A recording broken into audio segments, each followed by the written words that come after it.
un museo. Perdónenme, que se me había olvidado. Vimos un museo de referencia en Europa, en Holanda específicamente, este gran museo que es un museo depósito que nos servía como una referencia y también como una advertencia de lo que significa el trabajo de almacenamiento y resguardo de colecciones a nivel global.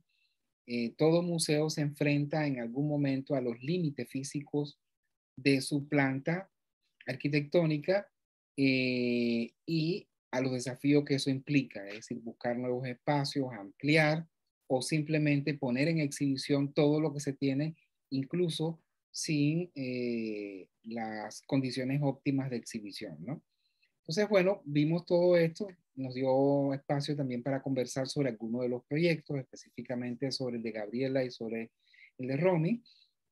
Y bueno, nos planteamos hoy seguir en esa dirección, pero nos ha llegado el momento de tocar aspectos más específicos, ahora que ya estamos motivados, no en los museos en general, sino en nuestros propios museos, en lo que ustedes están soñando. Y bueno, necesitamos saber cómo armar esas ideas en un marco lógico. Entonces les voy a compartir aquí una presentación que les preparé. A ver. Ok, aquí vamos.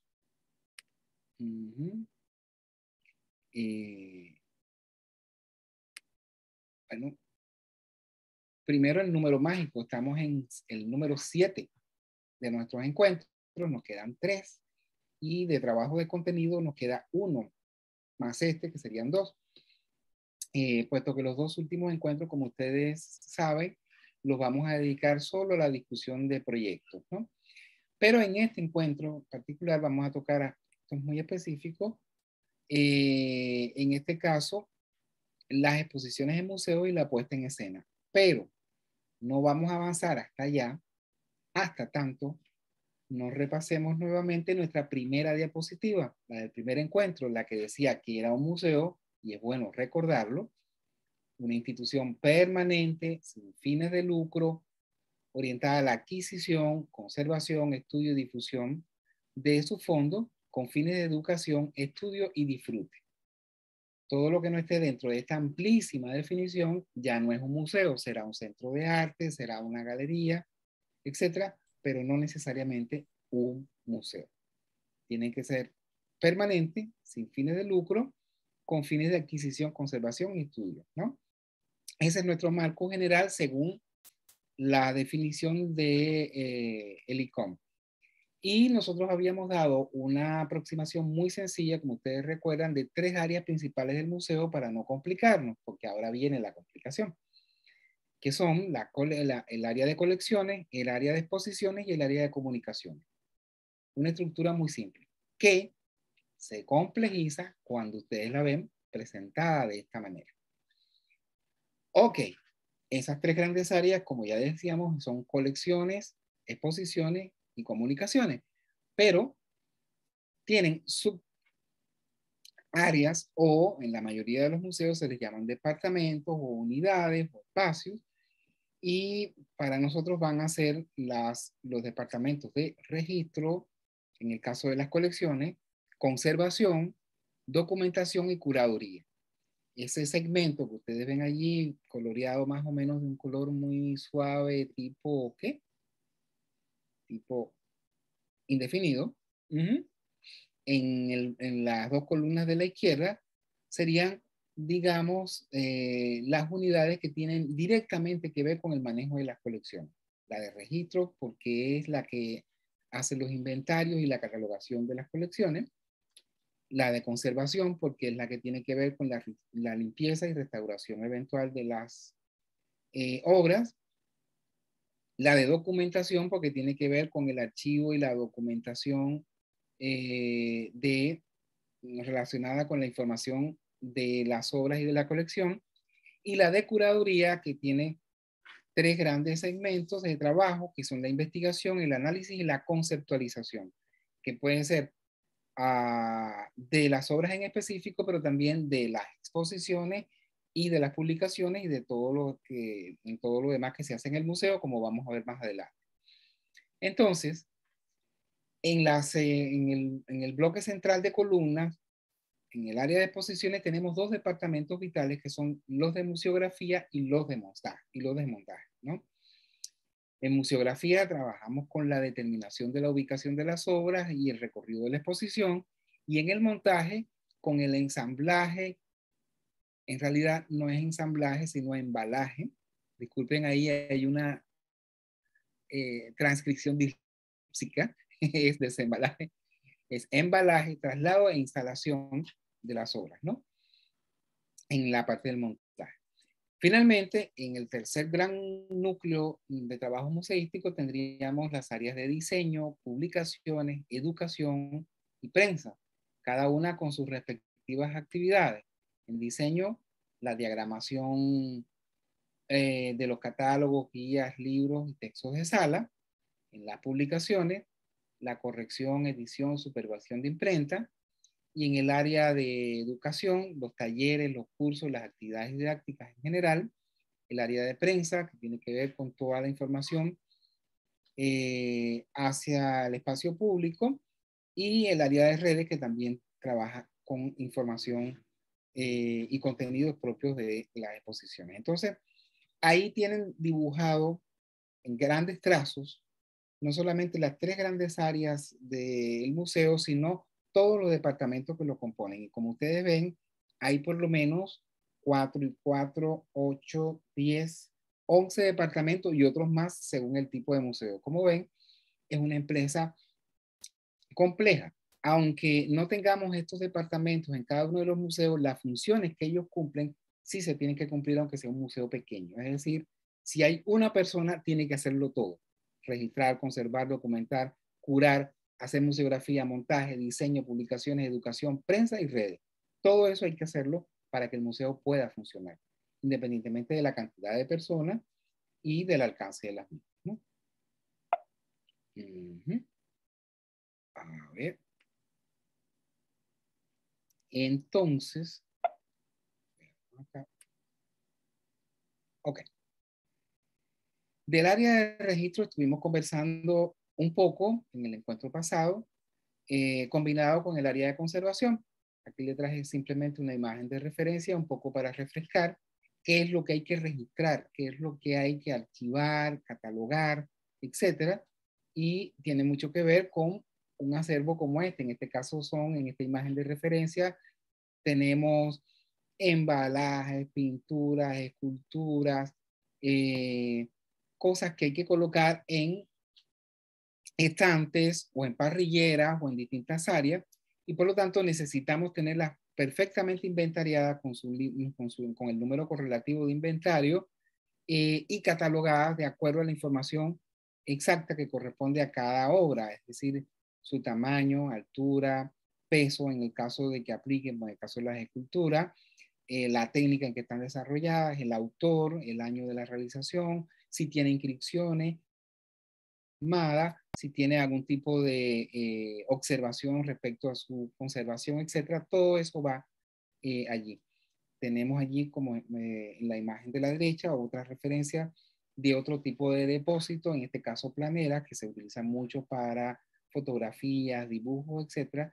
E igualmente deben estar catalogados, ¿no? Y esa es función del área de registro. Tenemos en las áreas de conservación y restauración, que son literalmente laboratorios, ¿no? Donde se estudia el estado de conservación de las obras, si es un óleo, si es un dibujo, si es un grabado, si es una fotografía, el soporte en el que está realizada. Incluso hay museos que son tan grandes que los departamentos de conservación y restauración están divididos según el material o soporte, es decir, lo que tiene que ver con metales, lo que tiene que ver con tela y pintura y lo que tiene que ver con papel, ¿no? Entonces son tres grandes áreas, puesto que las cualidades de los materiales y los requerimientos de conservación varían para cada tipo de material, ¿no? Entonces es sumamente complejo el asunto del trabajo de conservación y restauración. el área de curaduría, que es un área nuclear en el museo, es un área fundamental y que a menudo incluso está confundida con la directiva misma, porque normalmente el curador de un museo, perdón, el director de un museo es también un curador, ¿no? Es decir, un museólogo en el sentido amplio del término, ¿no?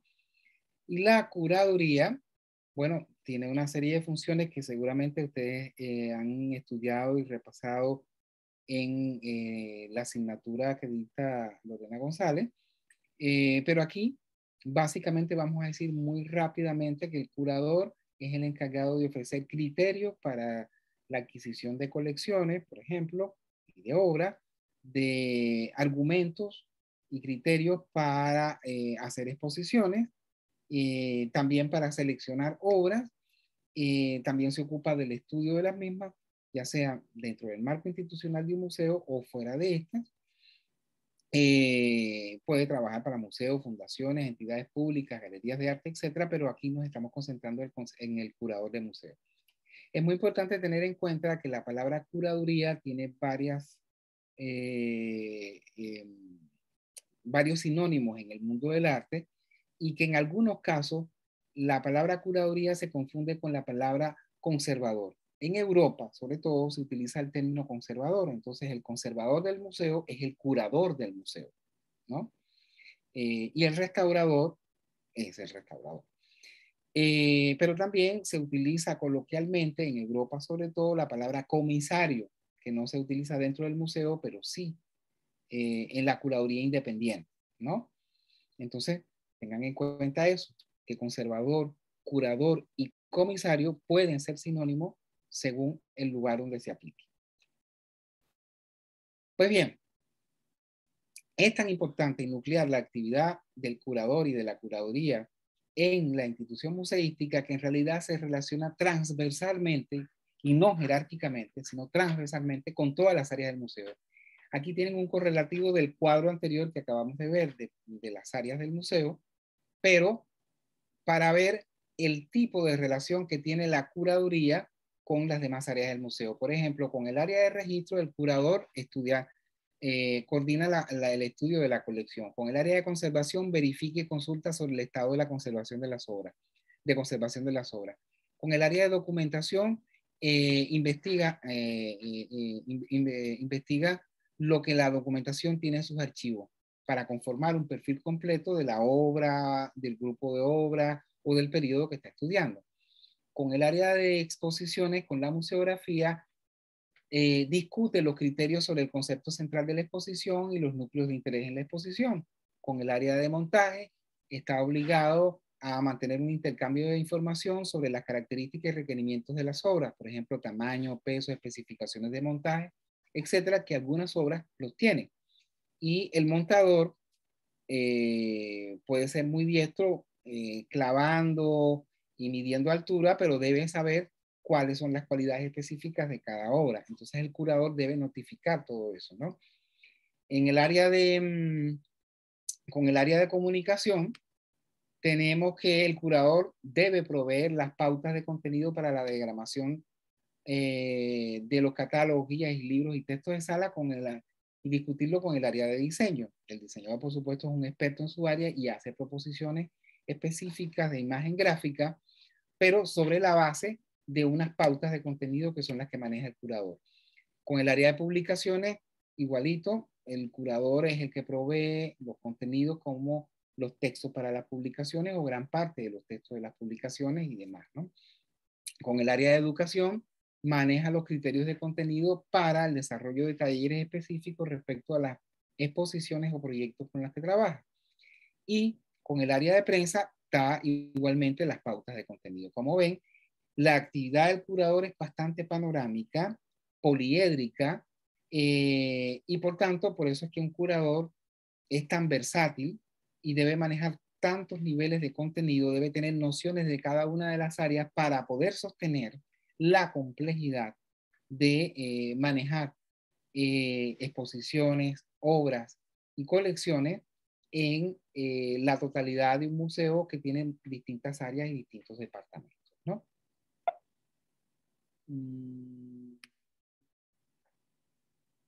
A ver.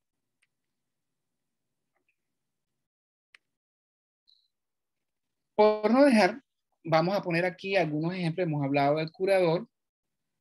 Algunos de estos, aquí le traje varios curadores específicamente dedicados al arte latinoamericano en su totalidad, más allá de los espacios locales. Aquí tienen algunos notables y que ya son figuras legendarias de la curaduría, porque representan distintos enfoques notables desde su actividad, tanto como curadores independientes como curadores de museo.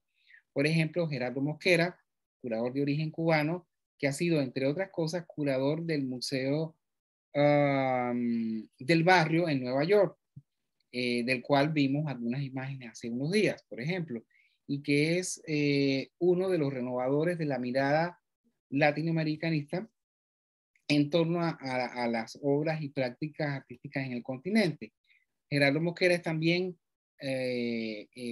un pionero de esa renovación al haber sido el primer curador importante de la Bienal de La Habana, una bienal que marcó un reenfoque desde su fundación en el año 1984 de el arte latinoamericano y su relación con el arte del tercer mundo, como se decía entonces, es decir, con el arte de Asia, África y América Latina. Ticio Escobar, un notable historiador, esteta y analista de la cultura popular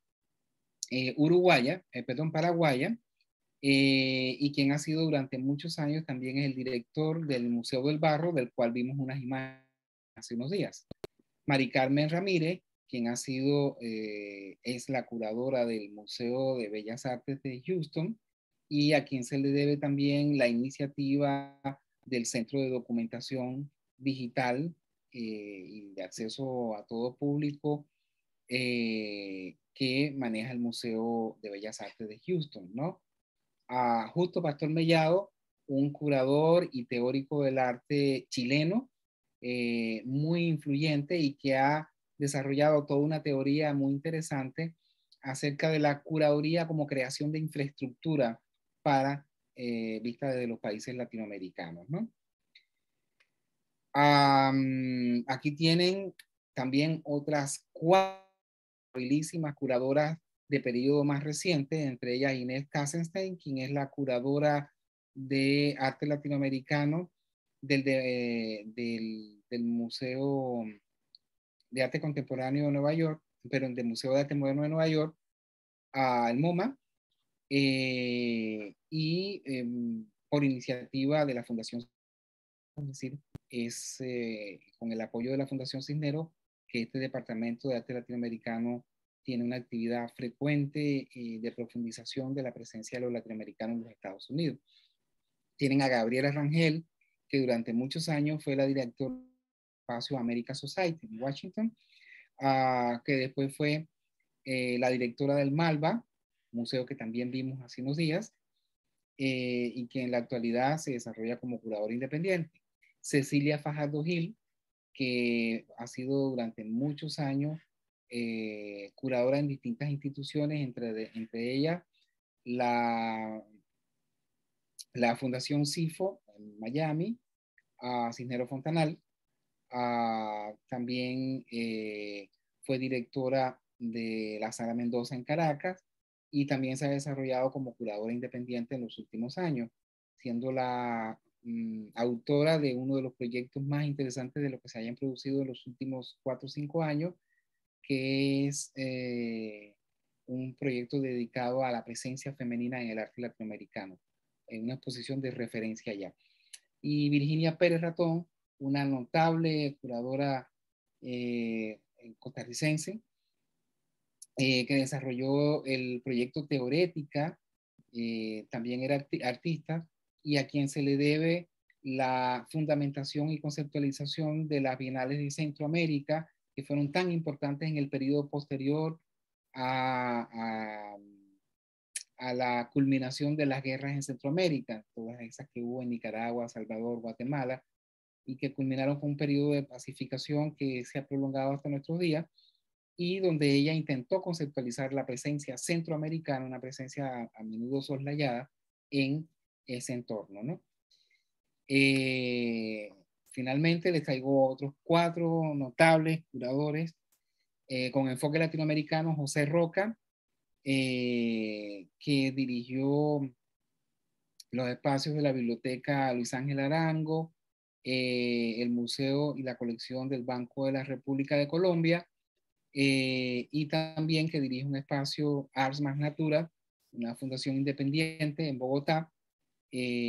Recientemente ha sido el curador de la Bienal de Sydney en Australia, así que es, digamos, alguien como que no solamente trabaja el arte latinoamericano, sino con una proyección global.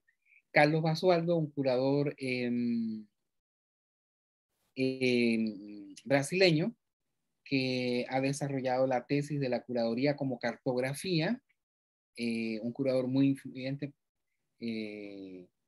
perdón, corrijo. Basualdo es un curador de origen argentino. Acabo de confundir ahorita con otro curador brasileño que más adelante vamos a ver. De origen argentino, historiador del arte y un analista del enfoque de la modernidad y su impacto en la cultura latinoamericana. Adriano Pedrosa sí es un curador brasileño, también muy influyente, entre otras cosas ha sido curador de la Bienal de Sao Paulo en un par de ocasiones. Y finalmente Cuauhtémoc Medina, un curador mexicano que hace algunos años también encabezó el Departamento de Arte Latinoamericano de la Tate Modern en Londres, de manera que ha tenido la capacidad y la oportunidad de promover la presencia latinoamericana también en museos europeos y específicamente en los museos británicos, ¿no? Como ven, es un cuerpo de curadores que sigue activo, es una pequeñísima selección de unos cuantos notabilísimos curadores latinoamericanos de distintas partes, de Venezuela, de Colombia, de México, de Puerto Rico, de Argentina, de Brasil, del Uruguay, de Cuba, fíjense ustedes, y de Paraguay, que están influyendo en una lectura de lo latinoamericano cada vez con visos más renovados, ¿no? Déjenme parar aquí y déjenme preguntarle qué les parece esa irrupción rápida por el museo, sus principales áreas, los departamentos que lo componen y el papel en esta pausa de el cura en ese gran conglomerado. Básicamente lo que hicimos fue una foto, una panorámica de qué es el museo y un close-up de quiénes son ustedes dentro del museo, los curadores, los que aportan, los curadores, las curadoras que aportan las ideas para articular todo esto, pero tienen que hacerlo con el concurso y la participación de cada una de esas áreas, de cada uno de esos profesionales y en cada uno de los ámbitos que es de su competencia profesional. ¿Qué opinan? Bueno, eso complica más el proyecto, porque yo le he estado dando mucha vuelta a la cabeza, ¿no? Desde nuestra última clase y, bueno, todo el recorrido que hemos hecho contigo acerca de los museos, porque, bueno, yo creo que dentro del recorrido que nosotros hemos hecho, hemos visto museos bastante convencionales, ¿no? Entonces, es bien interesante porque tú nos muestras como los clásicos, vamos a decirlo, por llamarlo de alguna manera, y nos invitas a que soñemos y nos volemos, ¿no? Con con nuestro museo. Entonces, justo, y ahorita que vimos así el esquema y los departamentos, yo justo que, bueno, con mi proyecto que estoy con el del EXO y que sigo en la idea de ver cómo logro que sea un museo móvil, pero sin duda necesito una sede, ¿no? O algo, o sea, bueno, pienso yo, ¿no? Donde estén justamente, o sea, cómo van a funcionar estos distintos departamentos, ¿no? De educación, de prensa, porque no creo que pueda ser algo tan móvil como de repente las exposiciones que se den, o sea, tiene que tener como un headquarter que dicen, ¿no? Como la sede principal. Pero bueno, es interesante porque siempre bueno, con lo que hemos visto también con las curadurías con Lore, ¿no? Ya uno tiene la cabeza así, Félix. O sea, Sí, no, pero en este caso, imagínate que tu museo es itinerante, entonces hay que pensar los departamentos no como, las áreas no como funciones que tienes que cumplir. No importa que no tengas a todos esos profesionales allí, pero igual tienes que hacer esas funciones. Tienes que, que resguardar, tienes que inventariar lo que tienes resguardado, aunque eso esté ahora en Guadalajara y mañana en Quito y pasado en Buenos Aires, no importa, ¿no? Aunque se vaya a mover, tú tienes que saber dónde está. O primero, qué tiene y dónde está. Eso es una función que tienes que cumplir. También tú tienes que cumplir la función de que la gente sepa de que va a tu museo, entonces tienes que hacer la función de prensa. claro. Entonces, aunque no tengas una sede, un edificio monumental para todo eso, pero tienes que hacer la función, ¿no? Para que tenga esa dimensión. Pero lo principal, lo que primero que tienes que tener para hacer un museo, para considerarte tal, tienes que tener Es la colección. unas colecciones. Sí, claro, es la colección. Sí, Súper sí, importante, ¿no? sí, también. Y no importa que estén ahí. Por ejemplo, voy a poner un ejemplo de un museo soñado e imaginario. Pero fíjense ustedes, es solamente un cambio de mentalidad. Imagínate que yo me planteo museo de la vida cotidiana. Voy a hacer un museo de la vida cotidiana en Caracas. Eso es una belleza.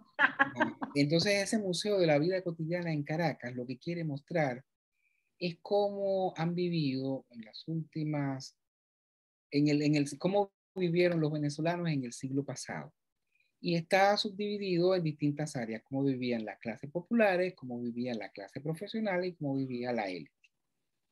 Entonces, yo voy a crear el museo, pero primero no tengo edificio. Wow.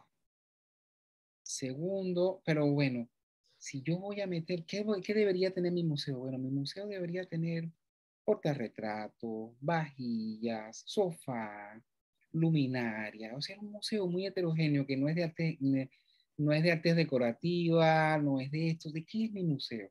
Pero tengo que tener todo eso. ¿Pero dónde voy a meter eso? Ni en el Sambil cabe todo eso. Ok. Entonces yo me puse a pensar, me puse a pensar en este mismo instante, así que ustedes me pueden mejorar la idea.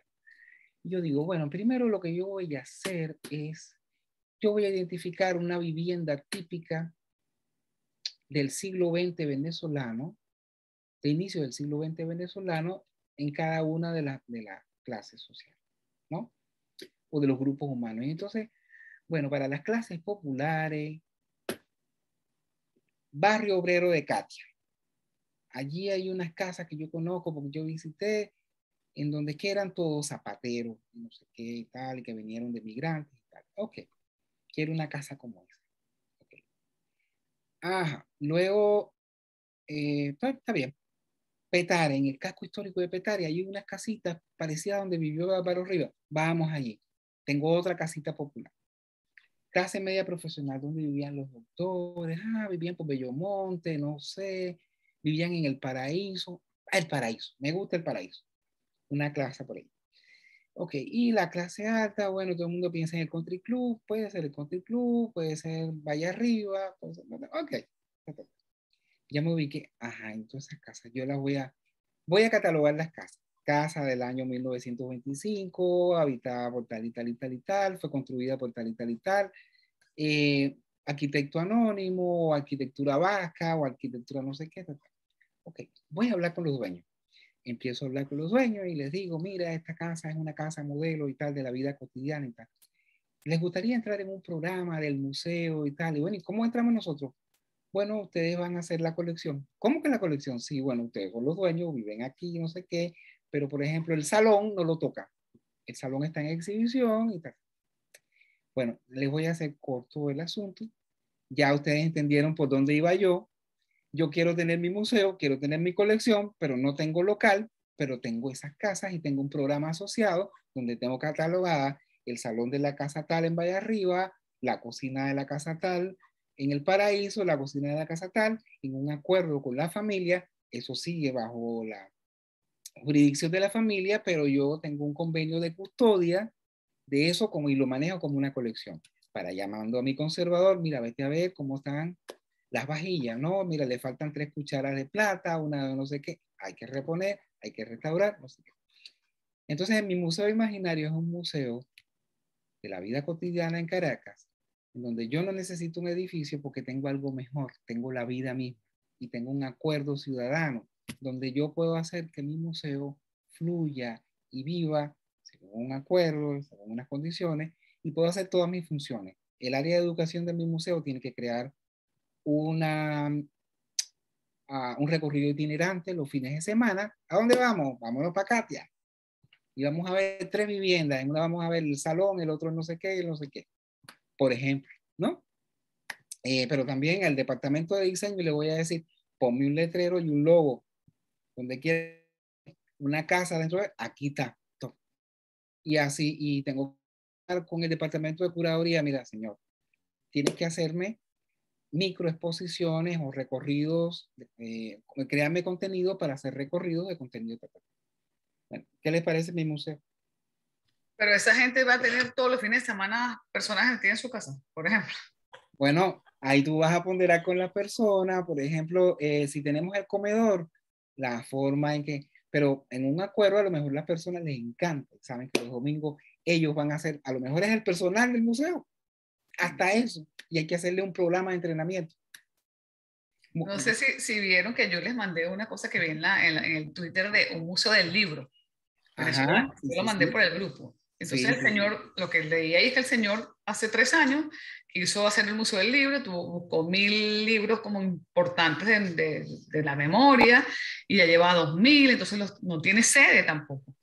Lo está como digitalizando, bueno, eso es más o menos lo que tú nos estás diciendo. O sea, en el concepto, no es que lo van a hacer en una semana, pero buscan al menos, claro, por ejemplo, en mi caso, la colección es lo que más me ha como costado, obvio, porque, por ejemplo, tú me dijiste es una banda presidencial, a mí me parece que eso está buenísimo, pero yo puedo hacer réplicas de eso, o sea, eso estaría bien, hacer que el museo sea réplica de un grillete, réplica de una cárcel, réplica de una, o sea, van a decir el museo con réplicas, y, por ejemplo, ¿te parece que eso, no siendo una obra de arte como tal, pudiera ser valioso hacer réplicas de esas cosas? Ajá. Porque el original no lo voy a conseguir, el grillete a lo mejor no lo voy a conseguir, o sea, los recortes sí, Ok. pero pensando que, no sé, hay museos que Sí, critican. sí, sí. Es factible porque tú puedes crear museos dioramas.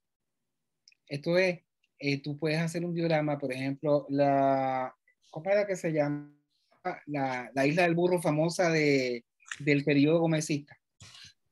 Ahí todo el mundo se habla de que todo el mundo fue para la isla del burro. Hasta el escultor Alejandro Colina lo mandaron para allá por estar haciendo cosas que no le gustaban a Gómez. Y tal.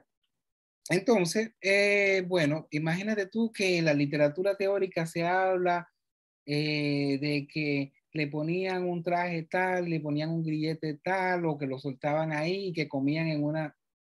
Ok, de eso no quedó nada, pero basado en evidencia bibliográfica se puede hacer una reconstrucción. Eso sí tiene sentido. Ahora, reproducir la banda presidencial de Rómulo Betancourt, no, eso no tiene sentido. ¿Por qué? Porque eso está demasiado cerca y porque además la banda existe. Y porque además con mucha suerte, a lo mejor, no sé, el señor tenía 2 y había una que era el duplicado y la del duplicado lo tenía la familia y el otro se quedó en Miraflores. Pero la familia al enterarse que va a ser para un museo lo quiere donar porque al menos le van a... Exactamente. Entonces, eso sí tiene sentido, pero claro, cada réplica que tú hagas tiene que tener un sentido documental e histórico. Y porque es una réplica de algo que no existía, porque se perdió.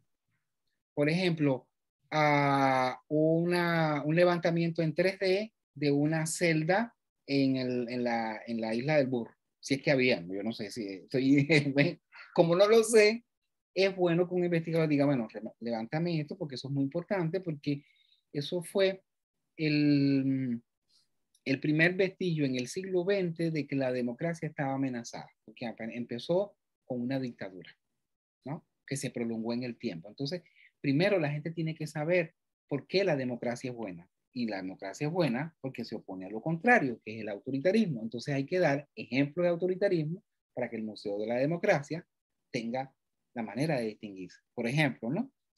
Eso lo va a decir tu curador o tu curadora o tú que eres la conservadora jefe, ¿no? Y sabes para dónde va el museo. Entonces, ok, vamos a poner unos ejemplos de autoritarismo notables. ¿Cuáles son esos ejemplos de autoritarismo? Bueno, vamos a poner la cárcel tal, vamos a poner ejemplos de persecución en el periodo prejimenista, no sé qué, y también vamos a poner ejemplos de aperturas, ¿no? Aperturas. Entonces te dicen, sí, pero mira, de esto no hay nada, o esto se perdió, o esto es cuento de camino. Entonces, bueno, el investigador va y tú determinas que, bueno, esto lo podemos reconstruir, ¿no? Esto lo podemos duplicar y así sucesivamente, ¿no? Pero puedes hacer una combinación de ambas cosas. Pero con criterio. Es decir, las réplicas se valen en los museos, pero con criterio. Los museos de ciencias naturales, por ejemplo, todos son modelos, salvo casos muy excepcionales. Es decir, no sé, el primer barómetro, yo creo que nadie lo tiene, o el que lo tiene allá en el Museo tal. Pero de repente un museo de ciencia de la ciudad de Guadalajara o de la ciudad de Miami necesita, para mostrarle a los niños cómo funciona todo, tener una réplica del primer barómetro, ¿no? Eso se justifica por una función didáctica. Entonces, ese tipo de cosas sí funcionan. Ok, entendido. Ese ejemplo está bueno. Pues si es algo reciente que existe, trata de conseguir no vale la pena hacer réplica, ¿no? Okay. Y si no lo consigues, pídelo prestado para una exposición, y si no lo pides prestado para una exposición, haz un comodato. Es decir, hay muchas fórmulas para tú tener algo excepcional, ¿no? En tu colección. Bueno, ¿algún otro comentario por ahí? ¿Hasta dónde vamos? ¿Queda clara la misión del curador entonces? En teoría sí. Ok, entonces vamos a seguir con nuestra presentación.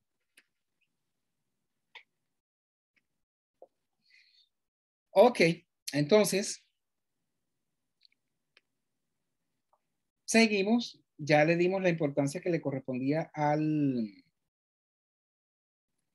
curador y vamos entrando en la materia que nos tocaba hoy específicamente, que es ir directamente a el tema expositivo, ¿no? Y nos vamos acercando por el área de montaje. El área de montaje, que es un área muy práctica y muy técnica, como ustedes saben, tiene que ver con la instalación de las obras, cualesquiera que sean estas. Aquí en la imagen tenemos una referencia visual emblemática, que es la instalación de un cuadro, ¿no?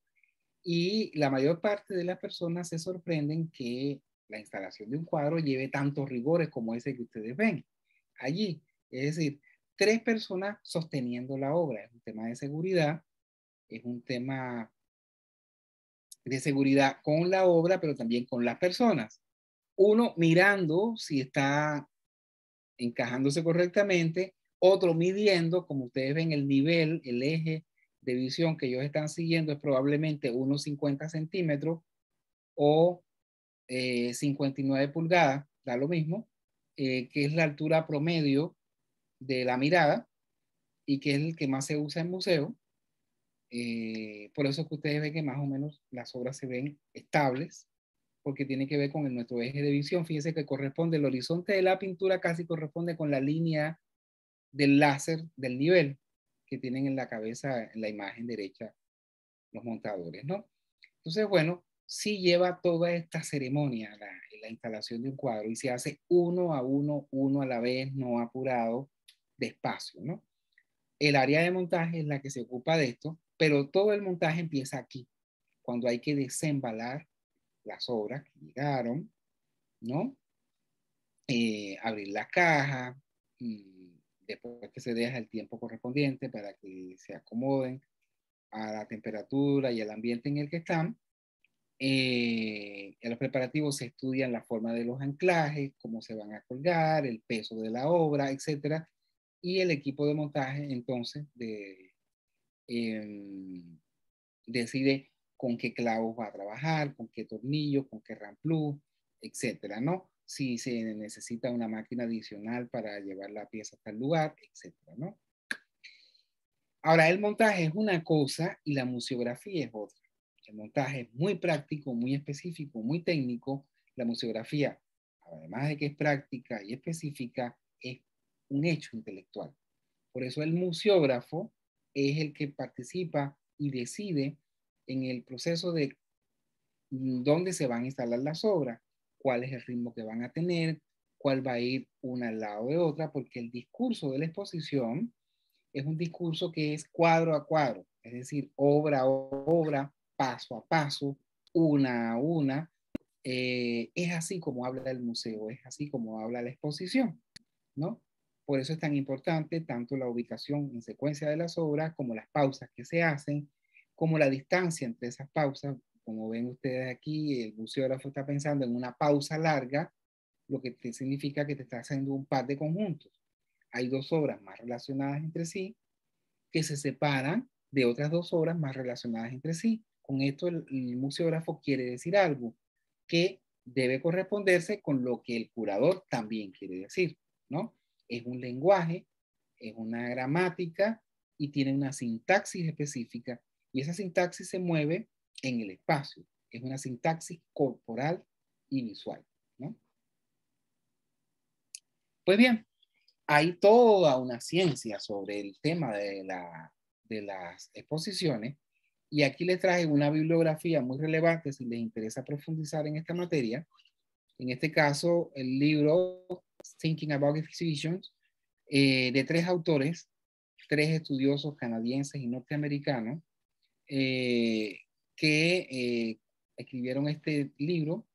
Es un libro que ya hoy podría parecer viejo, pero estos no son libros que abundan. Es decir, producir contenidos sobre áreas tan específicas de la cultura expositiva y museal no es tan sencillo ni tan frecuente, por tanto sigue siendo un libro de referencia.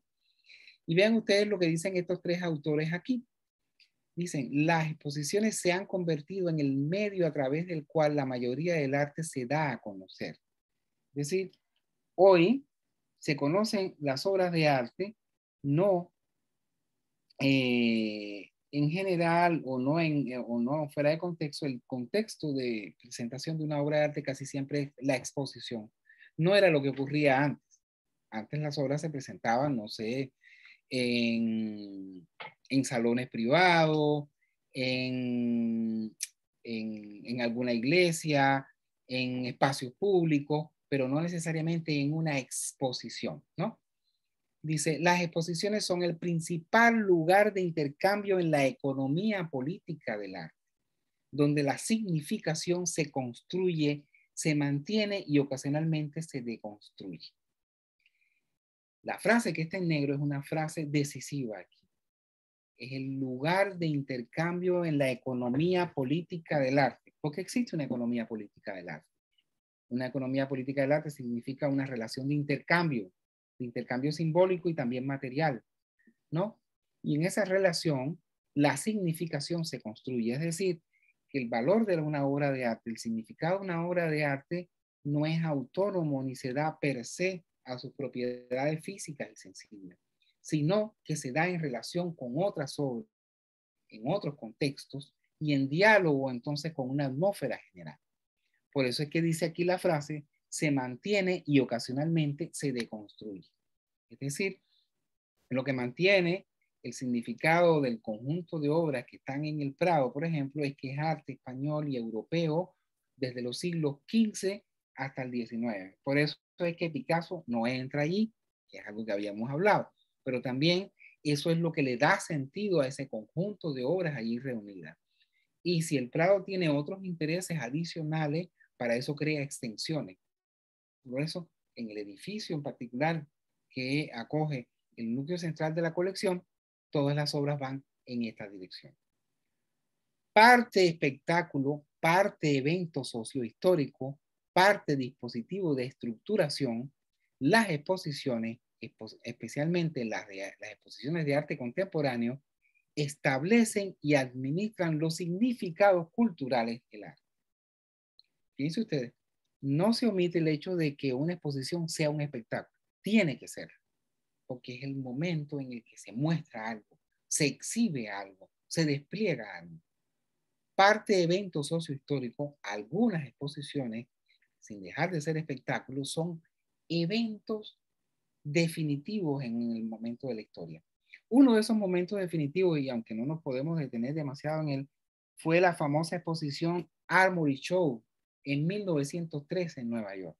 Es una exposición decisiva que marca un inicio, un antes y un después en la museología y en el sistema de exhibiciones en América y en el mundo. Fue precisamente en 1913 que se exhibieron las primeras obras de arte de vanguardia europeo en los Estados Unidos.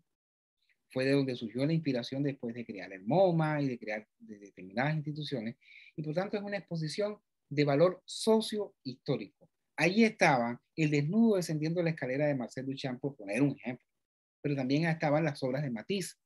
Imagínense ustedes la significación histórica de esa primera exposición de Armory Show en 1913. Por tanto, ese show, ese gran espectáculo, que era en realidad una feria, es también una primera vez para esto. ¿Y por qué fue una primera vez? Porque allí se creó un primer dispositivo, sistema de exhibición, ¿no?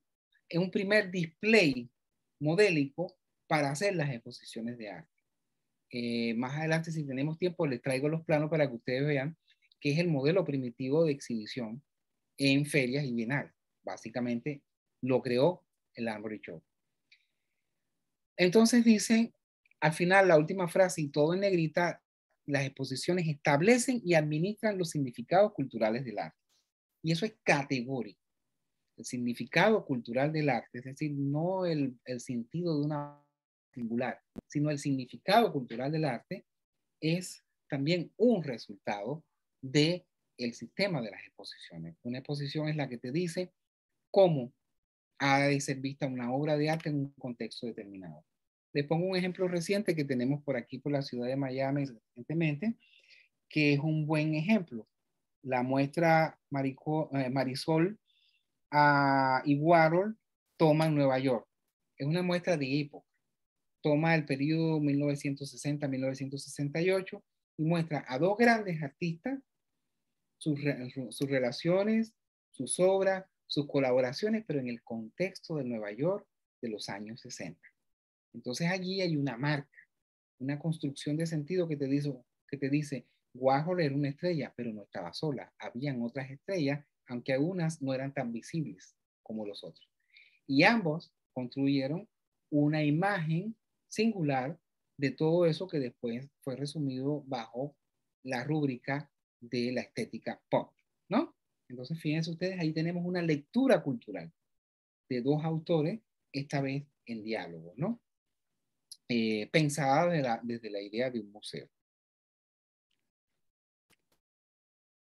Bueno, les decía que esta clase de libros no abundan, pero fíjense ustedes, este libro como el que les acabo de citar, de 1996, vean ustedes, en 1997, la investigadora y teórica española Ana María Guach publica este libro que se llama El arte del siglo XX a través de sus exposiciones, y el periodo que abarca es 1945 a 2007, porque fue esta es una reedición del libro de la que te estoy mostrando, pero el original, que era del 97, no llegaba hasta 2007, sino hasta 1997, ¿no? ¿Qué hay en ese libro? Documentos fundamentales, documentos fundacionales de una idea de la museografía y el aparato expositivo como un aparato productor de sentido. Y mira aquí lo que dice Ana María Guach. Cuando en 1997 publiqué la primera edición del arte del siglo XX en sus exposiciones, analizando la relevancia de las exposiciones en el desarrollo y la comprensión de las corrientes artísticas de la segunda mitad del siglo XX, uno de mis primeros objetivos fue poner de manifiesto el cambio de paradigma que suponía desplazar el discurso de la creación unido a la figura del artista y su trabajo individual por el discurso de la recepción. Y hago pausa allí porque eso es decisivo.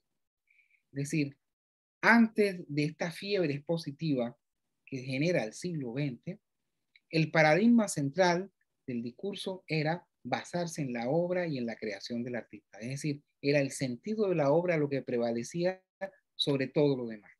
Pero después que se instaló el sistema expositivo o el sistema de las exposiciones, prevalece el discurso de la recepción. Es decir, las exposiciones están hechas para el receptor, es decir, al revés, de modo invertido. Ahora el protagonista o los protagonistas no son las obras y los artistas, sino son los potenciales espectadores y lectores de las exposiciones y de las obras de los artistas, ¿no? Y eso es muy importante. Esa inversión marca un cambio de paradigma, como dice Ana María Walsh. Dice además, un discurso, el de la recepción, protagonizado no solamente por los creadores, sino por las instituciones, los curadores, los directores de museos y los críticos, entre otros. Es decir, hay un cambio de roles y entonces es el curador Harald Seemann presentando a los artistas de la vanguardia alemana y europea en el contexto de las exposiciones Fluxus de los años 70, es un ejemplo, por ejemplo, ¿no? En un tipo de museo que él llamó Museo de las Obsesiones, es decir, son tesis. Y ahora la tesis es la que marca la visualización de las obras. Por tanto, es el discurso de la recepción, como decía Ana María Walsh, lo que prevalece sobre el discurso de la creación. Y eso es muy interesante, hay un cambio de mirada, un cambio de óptica. Y ese cambio de óptica lo asimila y lo asienta el museo. Por eso es que el museo es el que habla cuando uno entra, ¿no? Ya no habla el artista ni la obra, es el museo el que te quiere decir, mira para acá.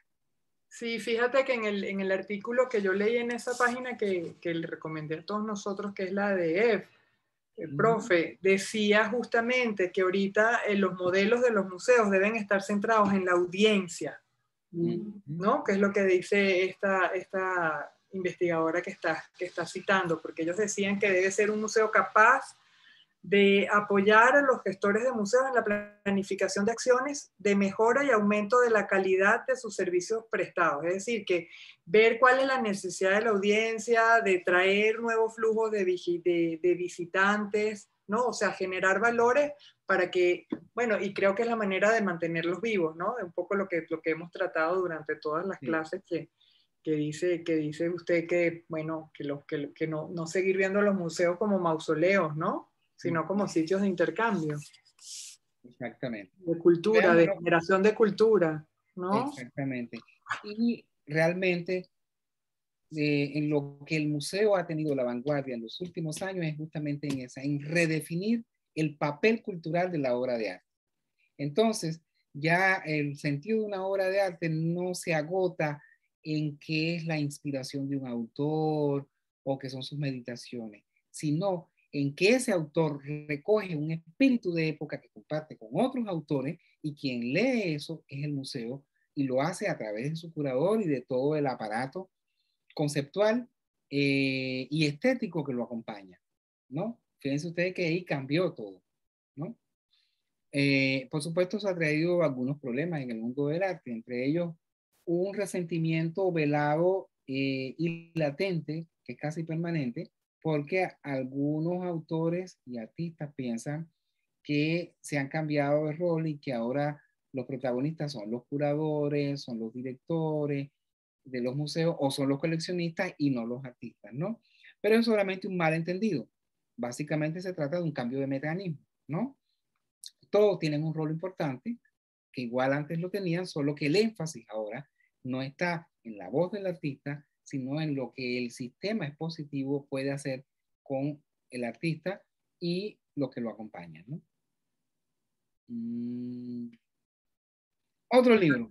Y responder a los contextos políticos, ¿no? También, ¿no? Los contextos políticos, sociales, ambientales, ¿no? Que el museo esté marcado, porque si no se desactualiza, ¿no cree usted? Le pregunto. No, no es así, absolutamente así. Por eso es que Bueno, y además los museos son muy sensibles. Mira, si aparecen nuevas normativas para atender eh,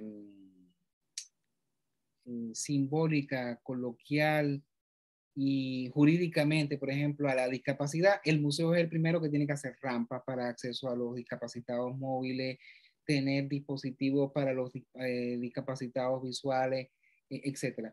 Si hay un cambio de óptica en las políticas de género de un estado, de un gobierno, de una nación, del planeta, el museo tiene que tener muy cuidado de qué frases pone en los textos de sala, en esto y lo otro, el problema típico del lenguaje y el debate complejísimo que eso plantea.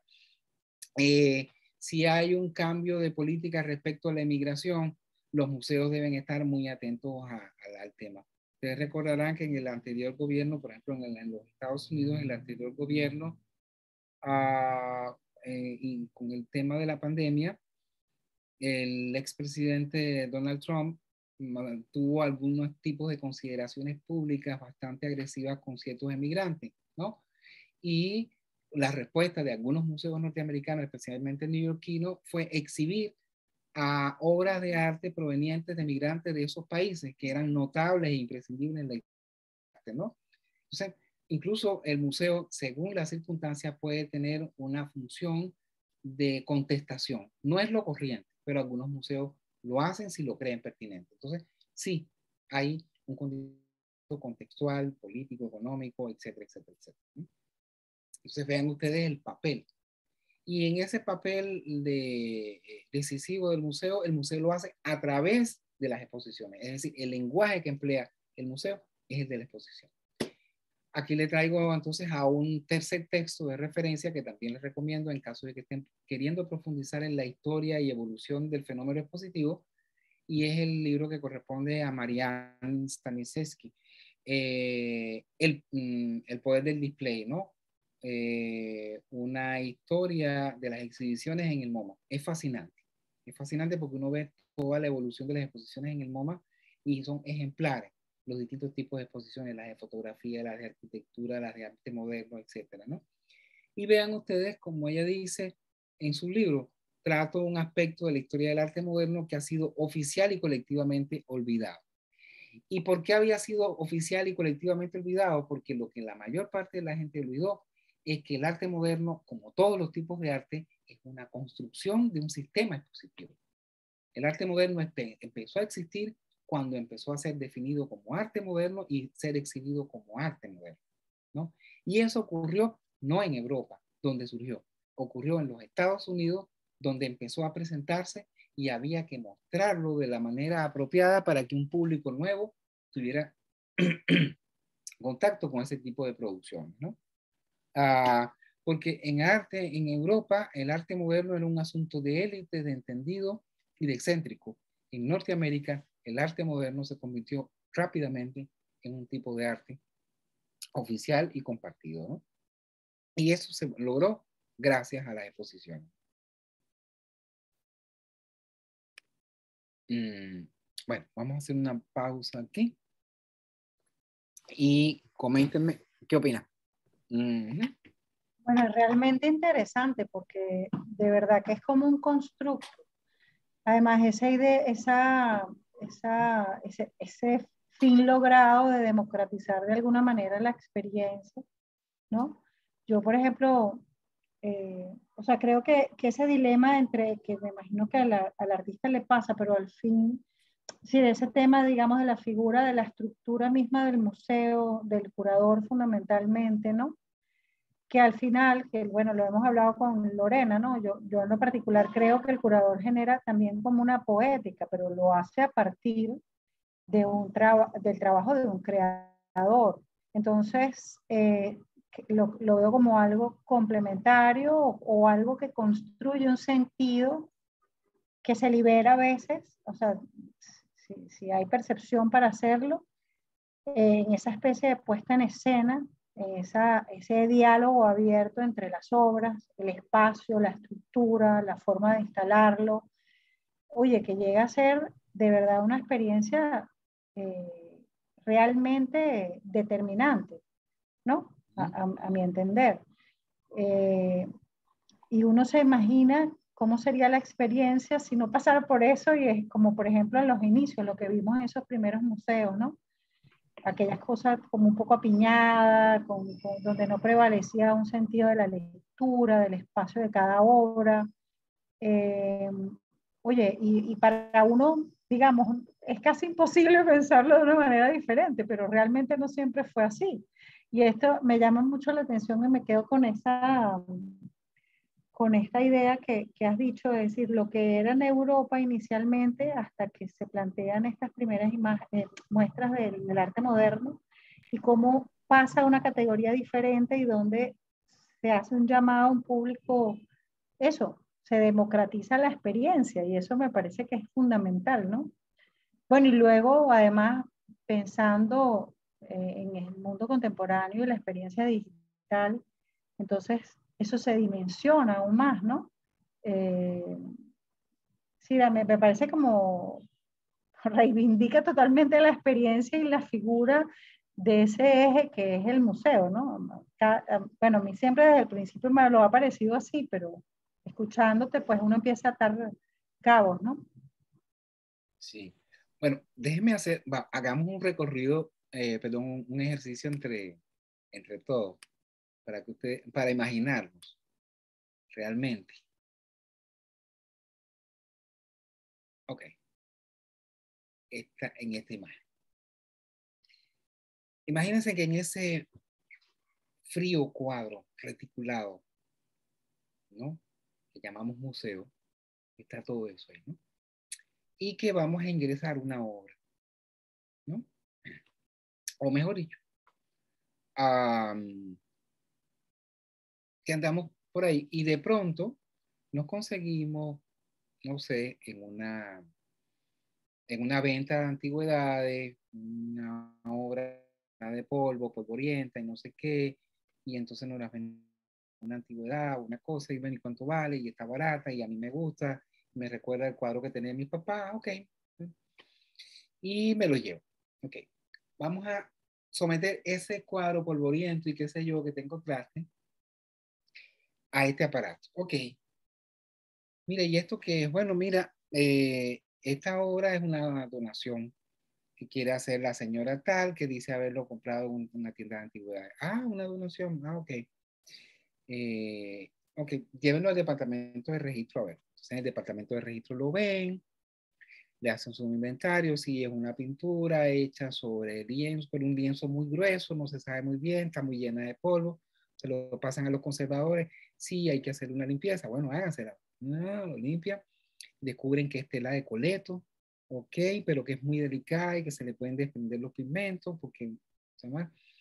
En el departamento de documentación, archivo, mira, en archivo, mira, tela de coleto, bueno, tela de coleto. Curaduría, el curador se acuerda, uy, tela de coleto, aquí el único que pintaba en tela de coleto era Armando Reverón, pero ya va, ¿y esa obra de cuándo es? Bueno, hay que estudiarla. Hay que ir entonces, entonces le pregunta al conservador, mira, no, esos pigmentos, según el estudio que se hizo estratigráfico, son pigmentos que se utilizaban en los años 20 y 30. Mira qué bien, qué interesante, ¿no? Oye, ¿podrá hacer esto un revero? Bueno, no. Así que eso le toca al investigador. Hay una probabilidad, siguen limpiando y la cosa y que encuentran que no hay una figura femenina que está como desvaneciéndose. El curador revisó los libros de Alfredo Bulton, revisó esto, revisó lo otro.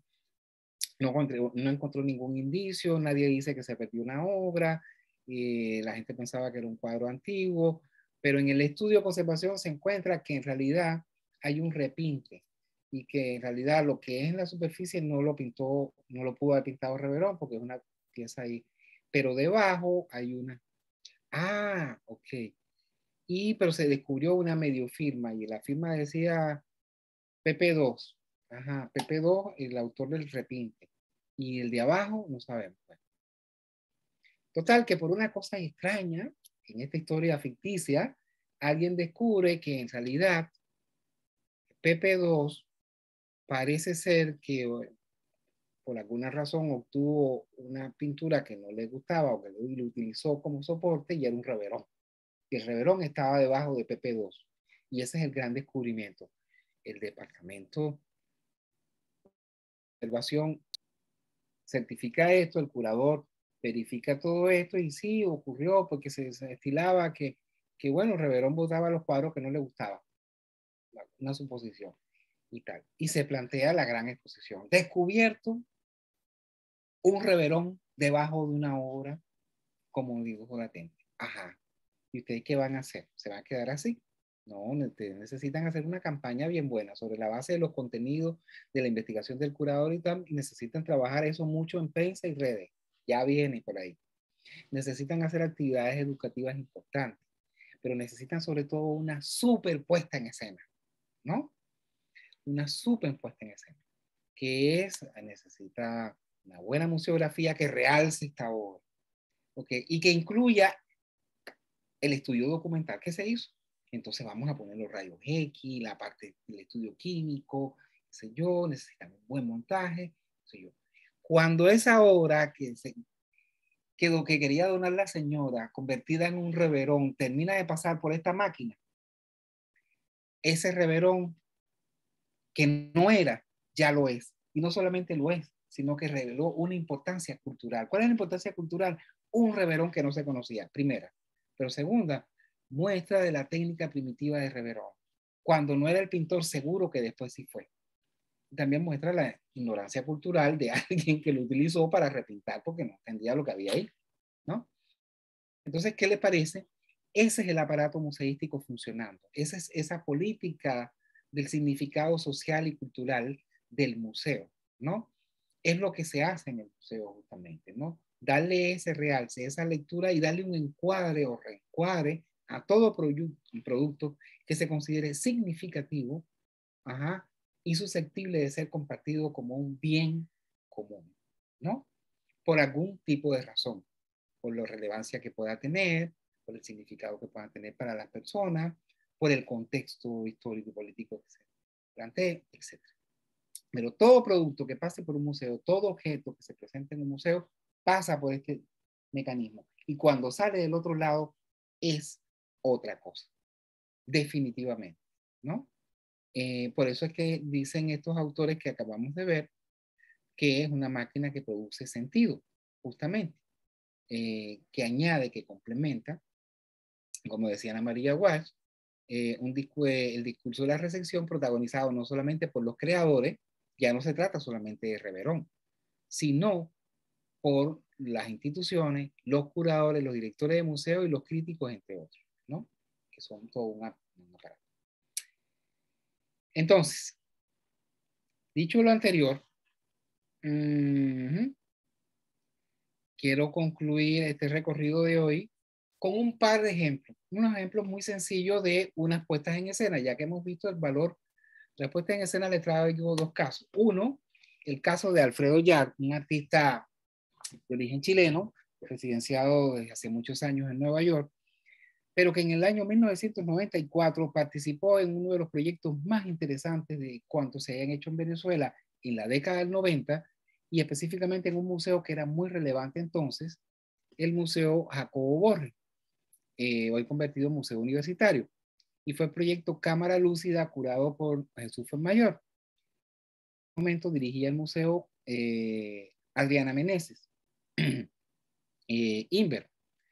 Y este proyecto Cámara Lúcida tenía una singularidad, que era un proyecto donde el artista entregó 1000 cámaras fotográficas desechables a niños y jóvenes de los alrededores del Parque del Oeste, como también se conocía, que es toda la zona esta de Katia. Y les pidió que hicieran fotografías y que las trajeran al museo. El museo las iba a revelar y lo que revelara era lo que se iba a exhibir. Por eso se llama cámara lúcida. Si ustedes recuerdan o han leído, existe un libro que se llama Cámara Lúcida. Lo escribió Roland Barthes en los años 80, que es un notable semiólogo francés. Y básicamente Barthes definió la cámara fotográfica como un tipo de cámara de lucidez, ¿no? Para referirse a la conciencia y también a la memoria, ¿no? Y eso es lo que quiere significar el artista Alfredo Yar, y que fue museografiado de la siguiente manera. Una vez que se entregaron las fotografías, y lo que aparecía en la fotografía eran el barrio, los perros, la esquina, la casa, el vecino, la padre, la familia, eran fotografías de la vida cotidiana de estas personas. Eran fotografías sin pretensiones autorales, porque eran de los vecinos del barrio, y lo que quería el artista era darle la autoría de eso a cada uno de ellos. Por tanto, esas fotos se exhibieron con los nombres de cada uno de ellos, de los que hicieron las fotografías, ¿no? Ese es el proyecto. Ahora, fíjense ustedes, esta fue la puesta en escena original en el Museo Jacobo Borges. Años después, me tocó exhibir esas mismas obras, pero en el Museo de Arte Contemporáneo Sofía Intra, ¿no? Y a diferencia de la primera ocasión, en esta segunda ocasión se decidió incorporar como un elemento documental las cámaras fotográficas, que eran desechables. ¿Por qué? Porque ya para el año 2008 las cámaras fotográficas desechables ya eran noticia, historia, eran vintage. Y entonces tenía sentido mostrarle de qué se trataba la cámara digital al público de 2008, ¿no? Por tanto, se puso esa caja acrílica con las cámaras, las 1000 cámaras desechables allí, y se hizo un remontaje donde se trabajó en un espacio mucho más reducido. Es ustedes, el Museo Jacobo Borges dispuso una sala mayor que la que se disponía en el Museo de Arte Contemporáneo, y así se exhibió, ¿no? El segundo caso que les traigo es el de Claudio Perna. Claudio Perna, uno de nuestros artistas multimedia más distintivos, pionero del arte conceptual en Latinoamérica, manejó destreza la fotografía, el performance, las intervenciones en espacios públicos, y dejó una vasta obra bastante heterogénea.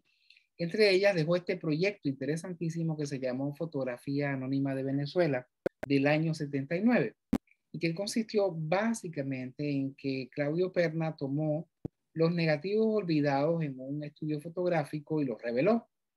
Eran negativos que dejaban personas que no iban a buscar los rollos o los dejaban allí, etc. ¿Y qué reveló? Bueno, una cosa maravillosa, lo que fotografiaba cualquier tipo de persona con sus camaritas de entonces. ¿Y qué fotografiaba? Las bodas, los cumpleaños, las primeras comuniones, las graduaciones, ¿no? ¿Qué habían en esa foto? Muchísimos niños vestidos de primera comunión, muchísima gente vestidito como cuando se graduaba, con la toga, el birrete, la cosa, etcétera, ¿no? Pero eso era muy revelador, porque esa es la vida que se iba borrando y se iba transformando. Y Claudio le pareció eso interesante y generó este proyecto que se llama Fotografía Anónima de Venezuela.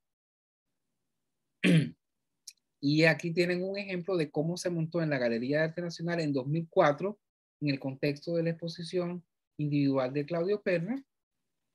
Y aquí tienen un ejemplo de cómo se montó en el 2008 en el contexto de otra exposición que se llamó Cambio de Foco, ¿no? Quería traer este par de ejemplos justamente como muestra de cómo una puesta en escena puede variar, ¿no? En función de un mismo proyecto, pero puede variar según el contexto, según el lugar, según el espacio, ¿no? Sobre todo en proyectos de esta complejidad relacionada con el arte contemporáneo, ¿no? Ok. Entonces, dicho esto, ¿qué opinan?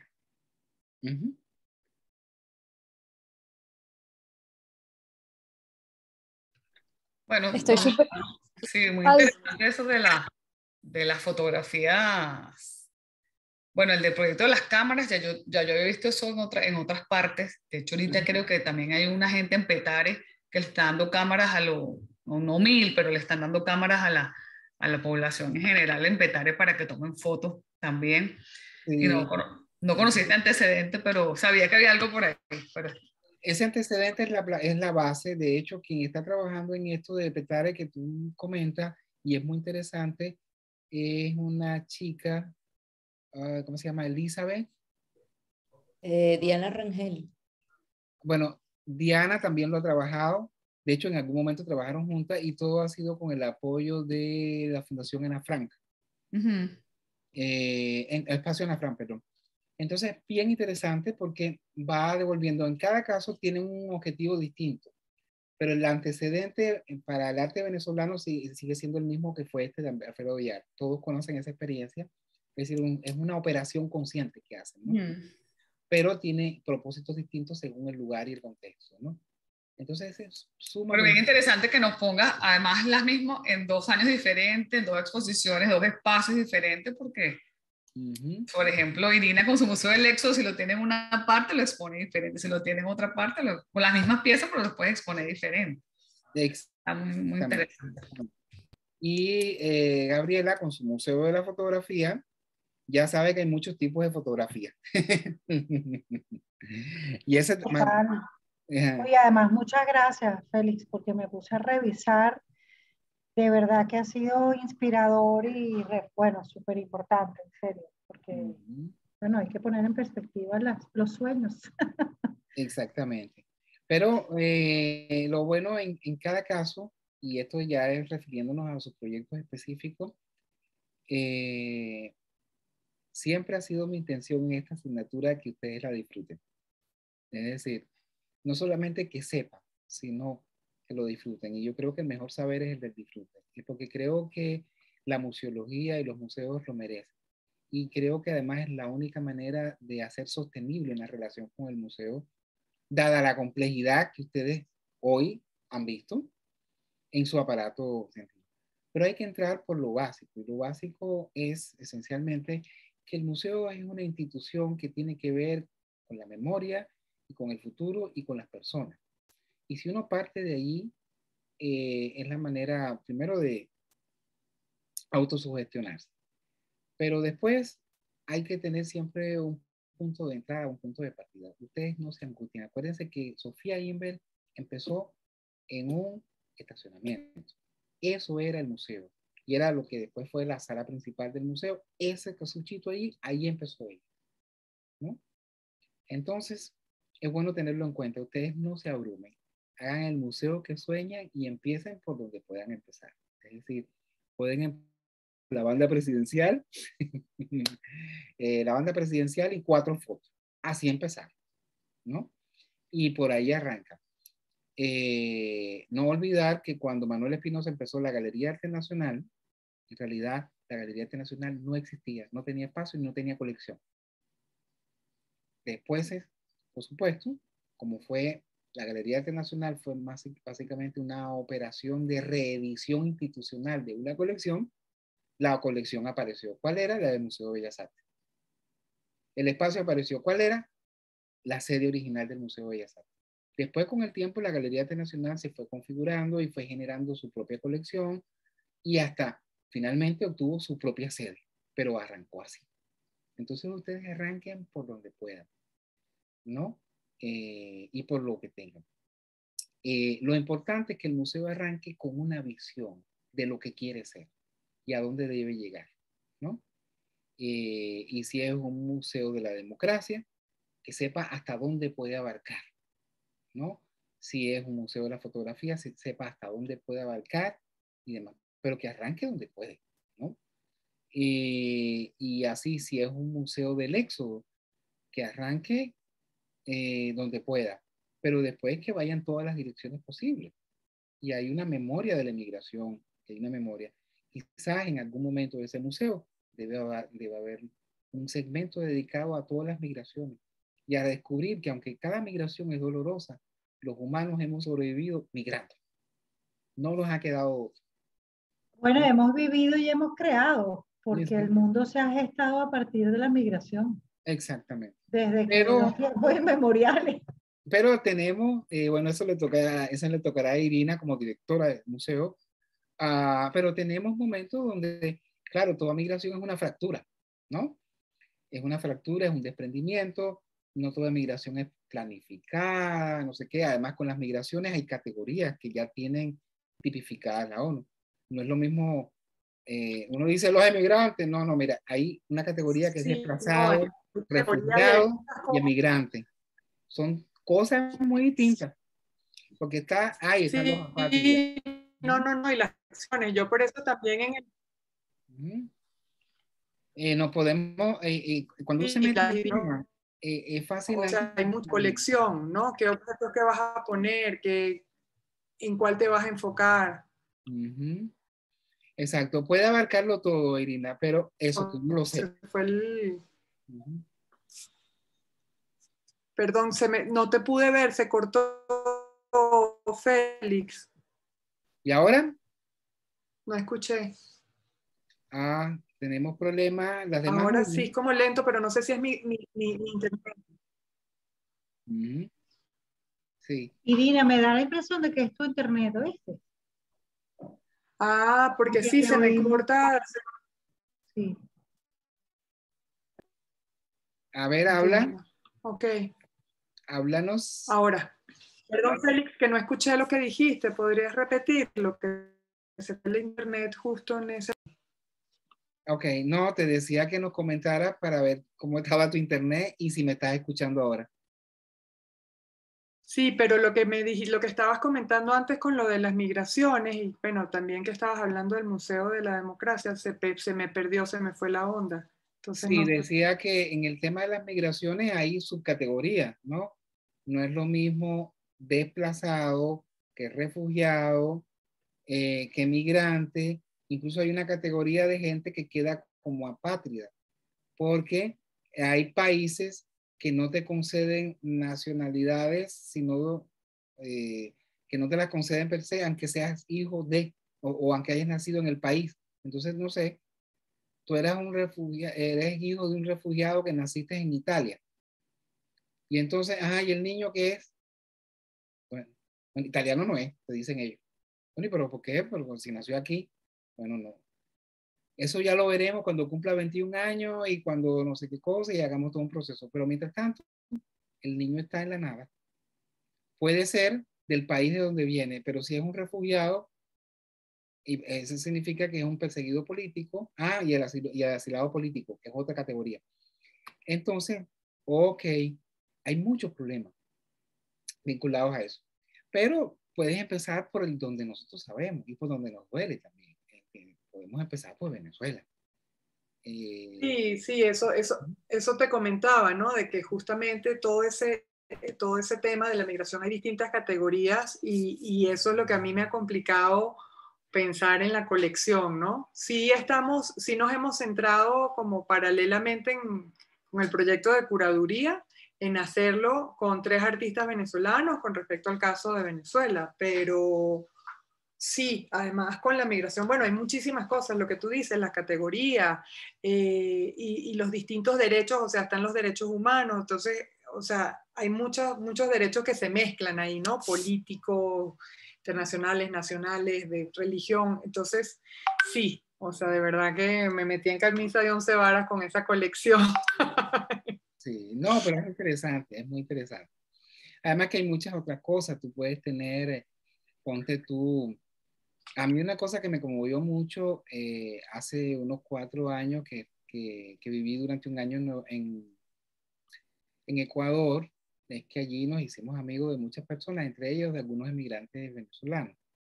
Y había una familia que había migrado en autobús y a pie por la frontera, o sea, que había cruzado toda Colombia, pasó Ecuador, no sé qué, no sé cuánto, y tal, y emigraron con sus 2 hijas y con una prima de las hijas, ¿no? Y tal. El resumen es que en la casa había, bueno, estaban iniciando su vida, pero había un lugar destacado para un gran oso de peluche. Yo digo, ¿y eso qué? Bueno, ni siquiera pregunté, sino me dijeron, este es el cuarto de la niña y qué sé yo. Y ese es el consentido de la casa. Y digo, sí, y eso. Y entonces me dicen, no, ese lo trajimos con nosotros. ¿Cómo que lo trajeron con ustedes? Es decir, eso es muy conmovedor, que se hayan movido con un gran oso de peluche, que a uno le puede parecer que es algo frívolo, que es algo vinculado más, bueno, pero en eso contenía la idea del hogar, la idea de una adolescencia que no se había terminado, de una infancia que no se había terminado y empezaba una adolescencia, de un tránsito y de una compañía que necesitaban. Entonces, la familia cargó con el oso también, ¿no? Yo me veo tentado a que ese oso, con todo y lo poco sofisticado que puede hacer, Claro, o sea, aparte de la pudiera estar en colección. ese museo. Ese Claro. oso que cruzó la misma ruta que Bolívar, solo Claro. que no a caballo, ¿no? Y fíjate que, claro, y que además se enlaza con lo que nos comentabas hoy de tu museo que te imaginaste de la cotidianidad, ¿no? Y justo también eso he pensado mucho, que es parte importantísima de la migración y del éxodo, pues lo que dejas, no nada más lo que dejas, sino lo que te quedas, ¿no? Y por supuesto que eso forma parte de la colección, o sea, debería formar parte de una colección de ese tipo de museos, digo yo también, concuerdo contigo. Sí, porque hay gente que, bueno, hay cosas que te acompañan por Sí, distintas razones. incluso documentos o papelitos o cosas que tú guardas en el camino, ¿no? O no sé, intercambios que tienes con otros migrantes, o sea, hay muchísimas cosas, la verdad.